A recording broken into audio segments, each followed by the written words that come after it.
मेरी उम्र 68 साल है। मैं यहाँ तकरीबन 1.5 साल से हूँ। और बापे बड़े हो गए तो नाकारा हो गए, माँ बड़ी हो गई तो उसके लिए भी मुश्किलात पैदा हो गई, नफ्सा नफ्सी का दौर आ गया। भाई मेरे 2 बेटे आते हैं बस, एक बड़ा एक उससे छोटा। उससे छोटे है वो नहीं मिलता। बड़े बेटे के पास इसलिए नहीं जाता था कि मैं समझो कि उसकी माँ जो है उसके पास थी, तो मैं यहाँ आ गया हूँ। जॉइंट फैमिली वाला सिस्टम बनाओ, नहीं बनाना है तो फिर अंग्रेज बन जाओ। वालिदैन सरमाया है, उनकी हिफाजत करें, उनको खुश रखें। ये बड़ी उम्र में तनाई में नहीं धकेलो। घूमना फिरना, गोलगप्पा खाना, झूला झूलना, यही सब करते थे। खाले के यहाँ जाना, नानी के यहाँ जाना, ईदी लेना, खुशी का अंदाज में जिस तरह घर पे मनाता हूँ उस तरह यहाँ पे भी मनाता हूँ। ये भी हमारा घर है। मैं हूं दानिया सिद्दीकी और आप देख रहे हैं पाकिस्तान मैटर्स। इस वक्त मैं कराची के इलाके कोरंगी में वाक़ एक ओल्ड एज होम में आया हूं जो अल मुस्तफ़ा वेलफेयर सोसाइटी के तहत चलाया जाता है। और यहाँ पर आने का जो बुनियादी मकसद है वो ये कि हम ये जान सकें कि ईद उल फितर यहाँ पर मौजूद जो बुज़ुर्ग शहरी हैं वो किस अंदाज में गुजारते हैं और ईद के इस पुरमसरत मौके पर उनके क्या जज्बात और एहसास होते हैं। तो हम आपको इस इदारे का विजिट भी करवाते हैं और देखते हैं कि ईद के इस पुरमसरत मौके के ऊपर उनको किस तरह बुजुर्गों को फैसिलिटीज़ प्रोवाइड की जाती हैं। तो आइए चलकर इदारे का विजिट करते हैं।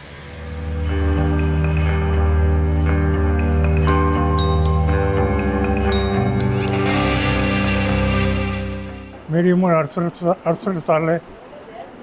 मैं यहाँ तकरीबन 1.5 साल से हूँ।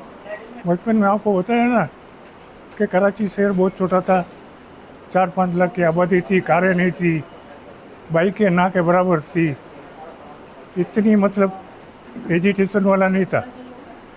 तो घूमते फिरते थे दोस्तों के साथ, भाई बहनों के घर जाते थे, नानी के घर जाते। एक बेटी के वालिद का घर था, पुल के नीचे से आते तो दादा का घर था।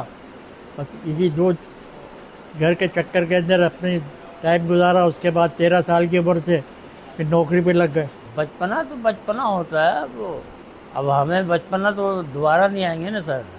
अब मैं बूढ़ा हो गया, हमारे नाते पोते वाले हैं। अब उनको देखना है कि उनके बचपना से किस तरह बड़े पे लेके आना है। उस दौर में ऐसा नहीं था। उस दौर में आप किसी को बोल दो ना कराची में किसी ने हमको लूट लिया तो कोई यकीन नहीं करेगा। 5-6 लाख की आबादी थी। कोरंगी किसने देखा था? पता नहीं कोरंगी किधर होगा। हम तो मीठा से खारा दर गुरु मंदिर तक बस हमारी पहुँच थी।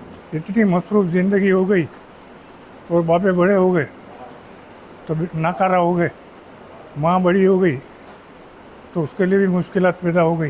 पहले तो हम लोगों ने खैर नमाज पढ़ के बस घूमना फिरना, गोलगप्पा खाना, झूला झूलना, यही सब करते थे। खाले के यहाँ जाना, नानी के यहाँ जाना, ईदी लेना, ईदी के चक्कर में घूमते फिरते रहते थे। मेरे तीनों बच्चों से अल्लाह का बड़ा एहसान है कि तीनों बच्चों से रब्ता है। छोटा बेटा तो हर महीने 15 दिन पे आता है, रोज़ फ़ोन तो रोज़ करेगा। भाई मेरे 2 बेटे आते हैं बस, एक बड़ा एक उससे छोटा। उससे छोटे है वो नहीं मिलता। 2 का इंतकाल हो गया, वो इसी कब्रिस्तान में 1 नंबर के। एक बेटी है वो अपने घर की। बुढ़ापा या जवानी या बचपना कभी लौट के नहीं आया, नहीं आएगा। इंसान को खुद चाहिए कि मकसद है कि प्रॉपर तरीके से चलना, वो काम ना करे जो शरीयत के खिलाफ है, गुनाह है।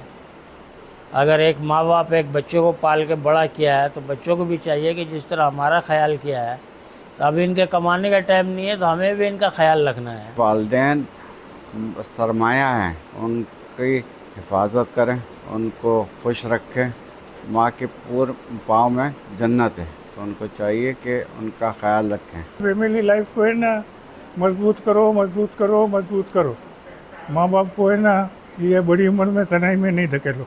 माँ बाप ने आपको बचपन में फेंक नहीं दिया ना, जब आप कमज़ोर थे। आज माँ बाप कमज़ोर है तो आप उनको नहीं फेंको, तो उनको अपने जॉइंट फैमिली वाला सिस्टम बनाओ। नहीं बनाना है तो फिर अंग्रेज बन जाओ। 2002 के अंदर मैंने वाइफ को अपने डाइवोर्स किया था। 2000 से मेरा बच्चों का कोई राब्ता नहीं है और 2013-15 तक नौकरी करता था, अपना पकाता था, अपना कुछ खाता था। मैं तो 2 मौतें मेरी मैंने ऐसी देख ली थी जो मेरे को अब अकेले घबराहट होने लगी थी। बड़े बेटे के पास इसलिए नहीं जाता था कि मैं समझो कि उसकी माँ जो है उसके पास थी। दूसरा छोटा वाला बेटा है, उसकी बीवी मुझसे इसलिए बदल है कि मैंने शादी के लिए मना कर दिया था। तो बेटे ने कहा कि अब्बू क्या बात है, आप क्या?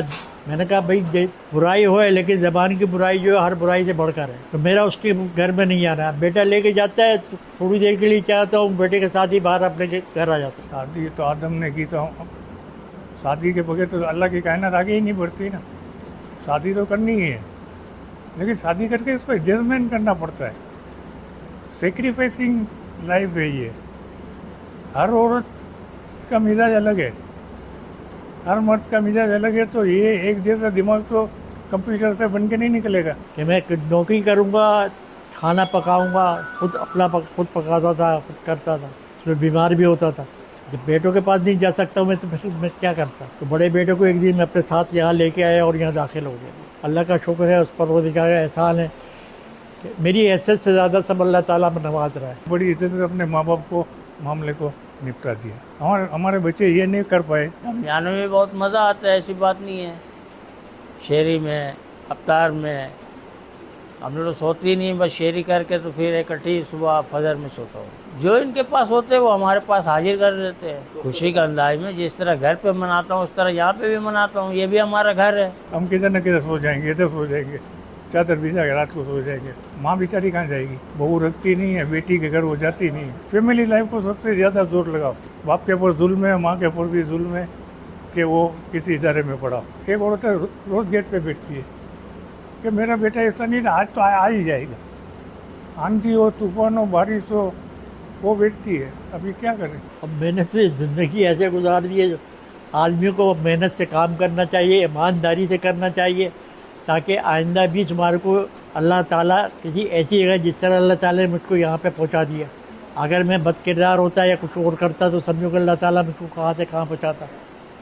ये किरदार ही है जो समझो कि इंसान को उसको मेराज को पहुँचाता है। बुज़ुर्गों का और बच्चों का ख्याल रखना मेरी ज़िम्मेदारी होती है। इनकी तमाम तर चीज़ों को एनालाइज़ करना, इनके कपड़ों का, इनके मेडिकल का, खाने पीने का, हर चीज़ का ईच एंड एवरीथिंग जो ज़रूरियाती ज़िंदगी के लिए ज़रूरी है, उन सब चीज़ों का ख्याल रखना, उनका फॉलोअप करते रहना, यही है मेरी और मेरी टीम की सबसे बड़ी रिस्पॉन्सिबिलिटी यही होती है। यहाँ पे इन बुज़ुर्गों को जो है वो मेडिकल फैसिलिटेशन और उसके अलावा फूड, कपड़े, ये सारी चीज़ें प्रोवाइड की जा रही होती हैं।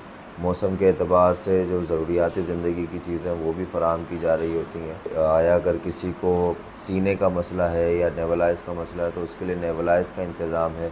कोई शुगर का पेशेंट है तो उसकी दिन में बार बार जितनी दफ़ा डॉक्टर रिकमेंड करता है उतनी दफ़ा उनकी शुगर टेस्ट हो रही है।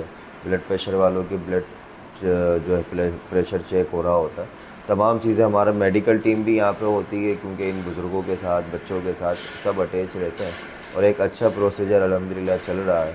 ईद दूसरी तरीका का मनाते हैं, जिस तरह घर पे मेंबरशिप मनाते हैं। जो कुछ ये घर पे होती है वो सब कुछ यहाँ पे हमारी पूरी होती है। ईद पर मेरी बेगम आती है, दोनों बेटे आते हैं, बेटी आती है, बहन आती है, शीर खुरमा होता है। यहाँ पे ईद की नमाज़ भी होती है, हमारे बुज़ुर्ग नमाज़ पढ़ने जाते हैं और जैसे हम घर में शीर खुरमा खाते हैं ईद की नमाज़ से पहले या आने के बाद घर वालों के साथ बैठते हैं, तो इसी तरीके का माहौल हमारे यहाँ होता है। ईद की नमाज़ के बाद हम सब आके बैठते हैं, शीर खुरमा खाते हैं, साथ में थोड़ी सी वो मज़ाक मस्करी करते हैं, साथ में कुछ गेम्स भी कर लेते हैं और कुछ मेहमान भी अक्सर आते हैं हमारे यहाँ ईद पर, जो बुज़ुर्गों के लिए ईदी वगैरह लेकर आते हैं, मिठाइयाँ लेकर आते हैं।